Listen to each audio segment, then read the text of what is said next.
प्रदेश की राजधानी लखनऊ को लेकर भारत में एक कहावत प्रसिद्ध है, बनारस की सुबह, अवध की शाम। अवध यानी लखनऊ। लखनऊ एक ऐसा शहर जो अपनी तमीज, तहजीब और नफासत पसंदगी के लिए पूरी दुनिया में विख्यात है। यहाँ की इमारतों का शानदार इतिहास है। यही नहीं, भाषा, खान पान के अलग पहचान के साथ लखनऊ का देश की सियासत और कला के क्षेत्र में भी महत्वपूर्ण योगदान रहा है। वैसे तो लखनऊ में कई मुगलकालीन ऐतिहासिक इमारतें हैं, लेकिन अब लखनऊ मुगल स्मारकों के लिए नहीं बल्कि दलितों के तीर्थ के रूप में भी जाना जाता है। इसका पूरा श्रेय जाता है बहुजन समाज पार्टी की राष्ट्रीय अध्यक्ष बहन मायावती को। अपने मुख्यमंत्री रहते बसपा सुप्रीमो ने दलितों के तमाम महापुरुषों और बाबा साहब भीमराव अंबेडकर की याद में इस पार्क को बनवाया था। हालांकि इसके निर्माण के दौरान तमाम सियासत हुई, तमाम कानूनी पेच सामने आए। सुप्रीम कोर्ट तक ने रोक लगवा दी, पर अपनी जिद की पक्की कही जाने वाली बहुजन समाज पार्टी की सुप्रीमो मायावती ने इसे बनवाकर ही दम लिया। लखनऊ के गोमती नगर इलाके में कई एकड़ में फैला हुआ ये पार्क अपने आप में अलग नजर आता है। आप जब भी इस पार्क के सामने से गुजरेंगे, आपको सैकड़ों लोग इसके अंदर आते जाते दिखाई देंगे।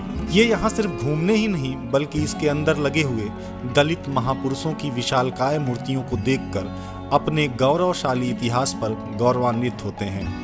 पूरा पार्क गुलाबी पत्थरों से बना है, जिसे देखकर आप महसूस करेंगे कि आप नवाबों के शहर में नहीं बल्कि किसी गुलाबी शहर में आ गए हैं। पार्क में लगी विशालकाय हाथियों की मूर्ति ऐसी दिखती हैं कि मानो अभी चल पड़ेंगी।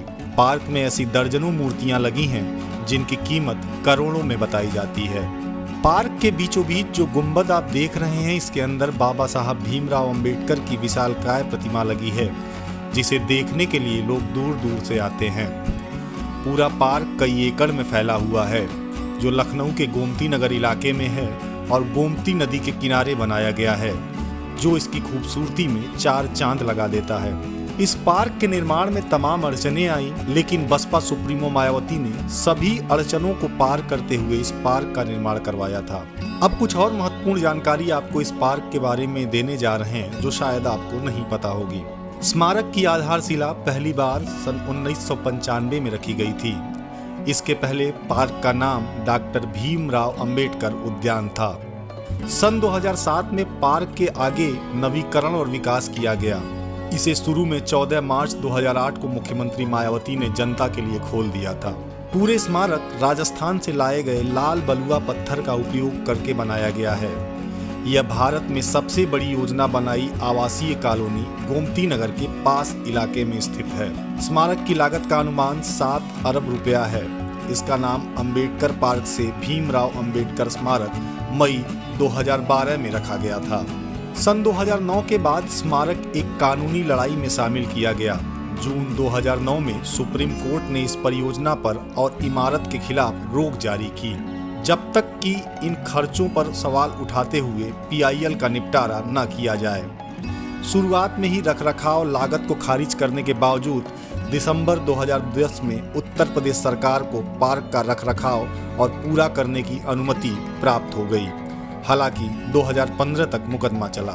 फिलहाल इस पार्क की लोकप्रियता और स्वीकार्यता का अंदाजा आप इस बात से लगा सकते हैं कि इस पार्क में बॉलीवुड के कई गाने फिल्माए जा चुके हैं और साथ ही साथ बड़े पर्दे की दर्जनों फिल्मों में आप इस पार्क की तस्वीरें देख सकते हैं।